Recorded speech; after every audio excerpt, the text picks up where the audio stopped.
terasa sudah memasuki bulan Oktober, bulan yang istimewa, karena bukan karena hanya ada penyerahan anak, bukan hanya ada yang berulang tahun, bukan hanya ada hari-hari istimewa di Indonesia, Kesaktian Pancasila, Sumpah Pemuda, Hari Tentara Nasional Indonesia, macam-macam ya bulan Oktober. Drop it. Yang paling istimewa bulan ini adalah bulan perayaan Pesta Pondok Daun. Dan ini pesta yang dirayakan tentang Tuhan Yesus yang akan datang menjadi Raja segala raja. Kita tahu bahwa Tuhan Yesus pernah datang ke bumi.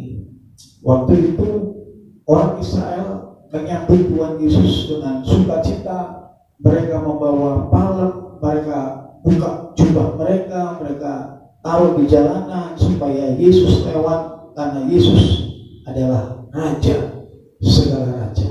Dan mereka nyanyikan Hosana, Hosana, Yesus anak Daud, putra Daud yang akan menjadi Raja segala raja. Tetapi sayangnya di dalam hati mereka, di dalam batin mereka, mereka salah, memiliki asumsi pemikiran yang keliru, yang tidak benar, ya, sehingga di dalam mereka menjalani hidup, kemudian mereka mendapatkan kekecewaan, mereka kemudian bahkan sakit hati, kemudian bahkan mereka marah. Dari yang tadinya menyanjung Yesus, kemudian mereka berubah menjadi orang yang menghujat Yesus. Kenapa? Karena ada kekecewaan. Karena apa? Karena ada sakit hati dan amarah. Keinginan mereka tidak terpenuhi. Mari kita lihat sama-sama ya. Kita baca di dalam Matius pasal 21. Kita buka Alkitab kita, Matius pasal 21 ayat 1 sampai 11 ya. Kita baca bergantian, saya baca yang ganjil dan Bapak Ibu baca yang genap bersama-sama ya. Ketika Yesus dan murid-muridnya telah dekat Yerusalem dan tiba di Betfage yang terletak di Bukit Zaitun, Yesus menyuruh 2 orang muridnya dengan pesan, pergilah ke kampung yang di depanmu itu, dan di situ kamu akan segera menemukan seekor keledai betina tertambat dan anaknya ada dekatnya. Lepaskanlah keledai itu dan bawalah keduanya kepadaku. Dan jikalau ada orang menegur kamu, katakanlah Tuhan memerlukannya, Ia akan segera mengembalikannya. Hal itu terjadi supaya genaplah firman yang disampaikan oleh Nabi. Katakanlah kepada putri Sion, lihat rajamu datang kepadamu. Ia lemah lembut dan mengendarai seekor keledai beban yang mudah. Maka pergilah murid-murid itu dan berbuat seperti yang ditugaskan Yesus kepada mereka. Mereka membawa keledai betina itu bersama anaknya, lalu mengalasinya dengan pakaian mereka, dan Yesus pun naik ke atasnya. Orang banyak yang sangat besar jumlahnya menghamparkan pakaiannya di jalan. Ada pula yang memotong ranting-ranting dari pohon-pohon dan menyebarkannya di jalan.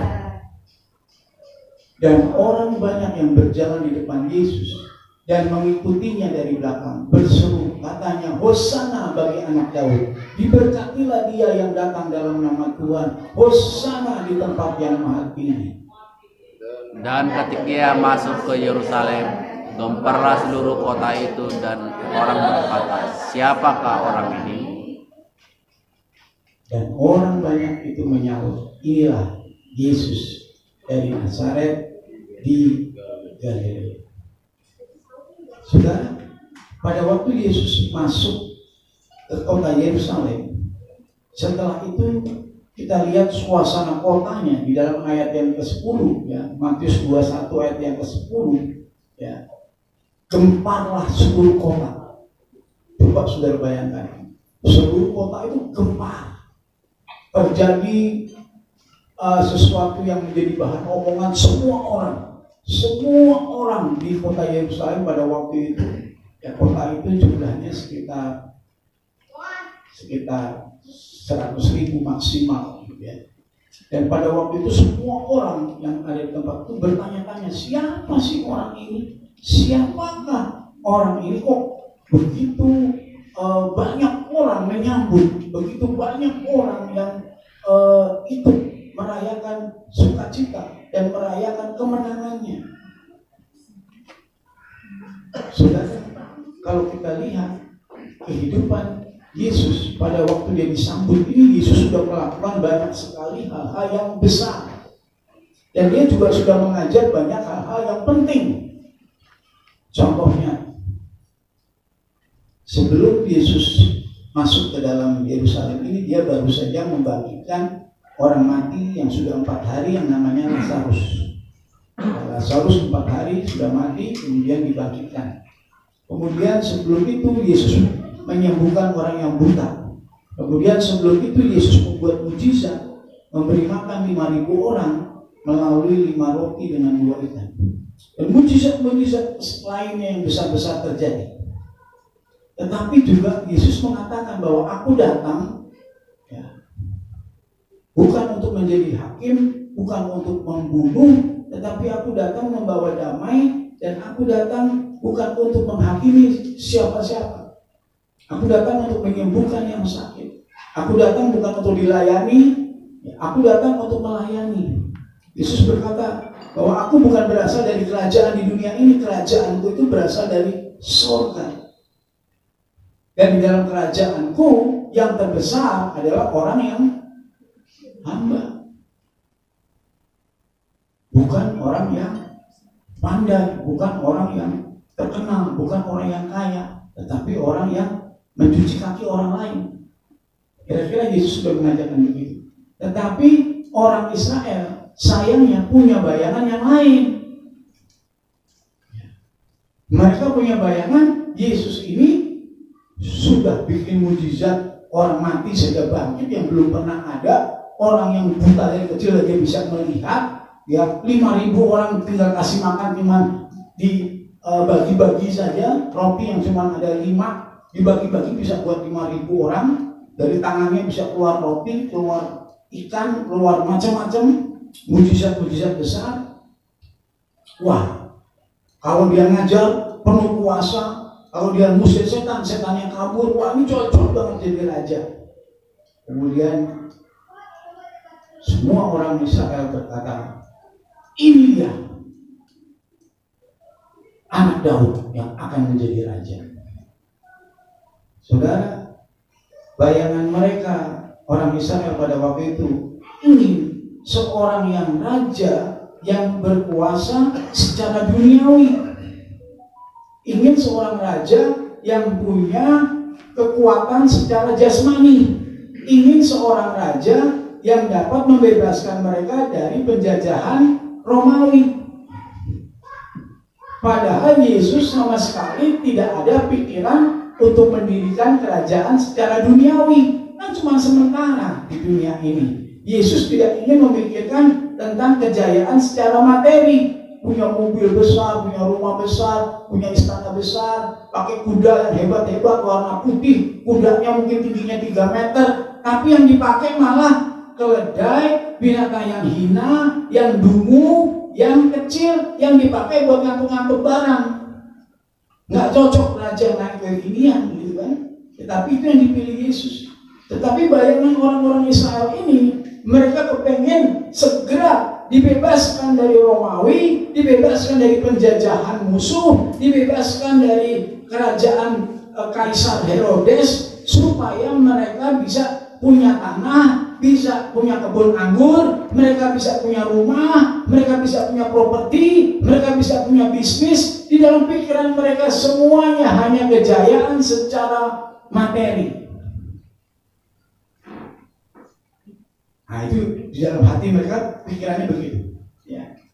Terus tiba-tiba beberapa hari kemudian, kan ini pada waktu itu mereka sedang merayakan hari Paskah juga, ya. Kemudian pada beberapa malam kemudian Yesus ditangkap. ditangkap sama serdadu Romawi. Waktu ditangkap, ternyata Yesus tidak melawan. Harapannya apa, saudara? Waktu ditangkap sama serdadu, harapan mereka apa? Ya, Yesus keluarin tenaga cincin emas, ya, 10 cincin, ya, tenaga matahari, tenaga bulan, tenaga apalah, ya, keluar seperti film-film Superman gitu ya. Kepengennya begitu orang Israel, ya kan? Bayangin setan aja pergi diusir, bayangin orang lumpuh aja berjalan, orang buta aja melihat, orang sudah mati aja bisa hidup. Masa ditangkap sama serdadu yang cuma bawa pedang, dia kalah. Keluarin dong pedang, Shang-Chi-nya, gitu lah. Keluarin dong, mana? Ya, ternyata nggak dikeluarin sama Yesus. Memang Yesus bukan itu. Waktu Yesus ditempelin pipinya kiri, Yesus malah kasih pipi kanan. Loh, gimana sih? Waktu diludahin kepalanya, Yesus malah ngangkat mukanya. Diludahin juga mukanya. Wah, nggak cocok ini. Nggak cocok. Yang aku mau, Yesus ini nggak kayak gini. Akhirnya yang tadinya berkata, Hosana, Hosana, Yesus, anak Daud, berubah. Saudara tahu berubah jadi apa, saudara? Mereka berkata apa? Salibkan dia. Marah. Orang Israel marah, saudara, karena nggak seperti yang diharapkan. Jangan sampai kita jadi orang Kristen begitu. Kepengen mobil baru, kepengen sepatu baru, kepengen punya gelar, kepengen supaya dapat suami, kepengen supaya dapat rumah, kepengen supaya dapat apa-apa yang bersifat materi. Begitu nggak dapat, terus jadi kecewa. Nah, itu bayangan yang salah. Jangan cuma mikirin di Alkitab ini mereka salah, ya saudara ya. Kita dalam hidup setiap hari sering begitu. Kita sering mengharapkan Tuhan Yesus itu Allah yang besar, yang perkasa, yang penuh dengan segala kehebatan, tetapi hanya sekedar materi. Padahal Yesus bilang, dia datang untuk apa, saudara? Untuk mengampuni dosa manusia. Dia datang untuk membebaskan kita dari hukuman maut. Dia datang untuk memberikan kepada kita mahkota hidup yang kekal.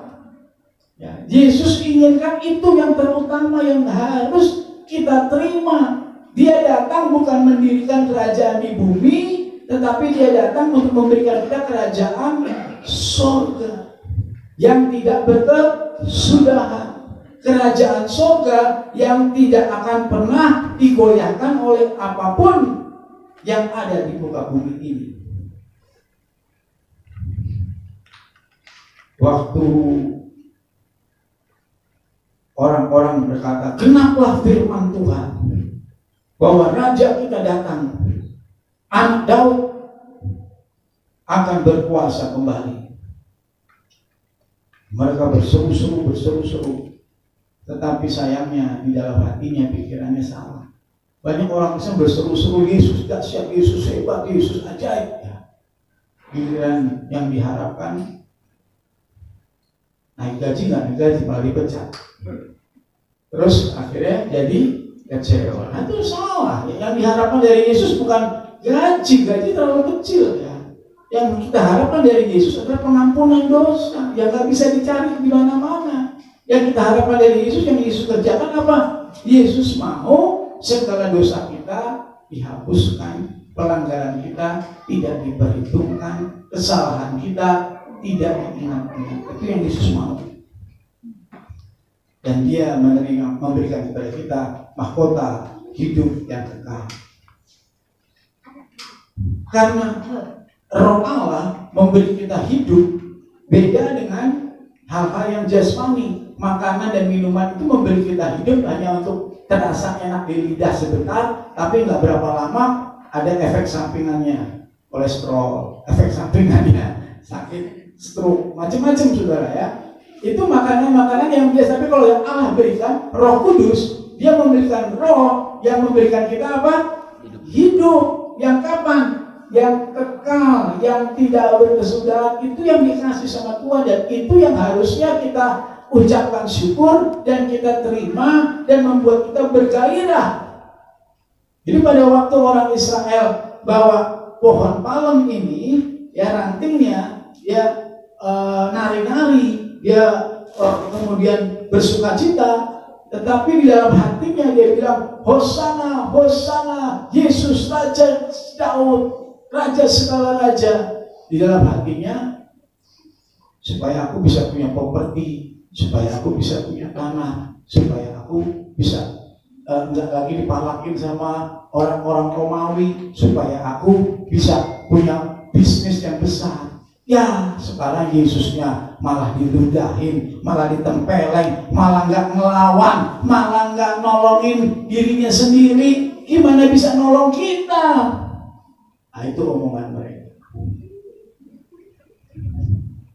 Dan sampai hari ini, saudara, orang Israel gagal menerima keselamatan karena Mesias yang mereka harapkan adalah Mesias yang menyelamatkan mereka dari perbudakan jasmani. Padahal Tuhan inginkan membebaskan kita dari perbudakan rohani.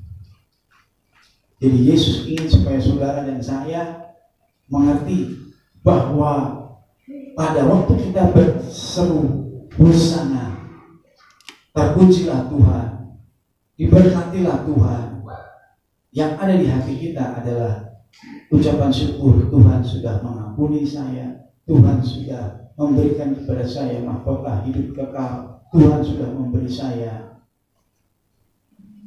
Roh Kudus yang membuat saya lahir baru dan hidup untuk selama-lamanya. Itu yang harusnya ada dalam pikiran kita. Ya bukan Hosana, Hosana, aku mau gajiku naik 2 kali lipat. Hosana, Hosana, aku mau. Itu boleh saja saudara berharap, tetapi yang menjadi dorongan saudara menyanyi, memuji Tuhan bukan itu.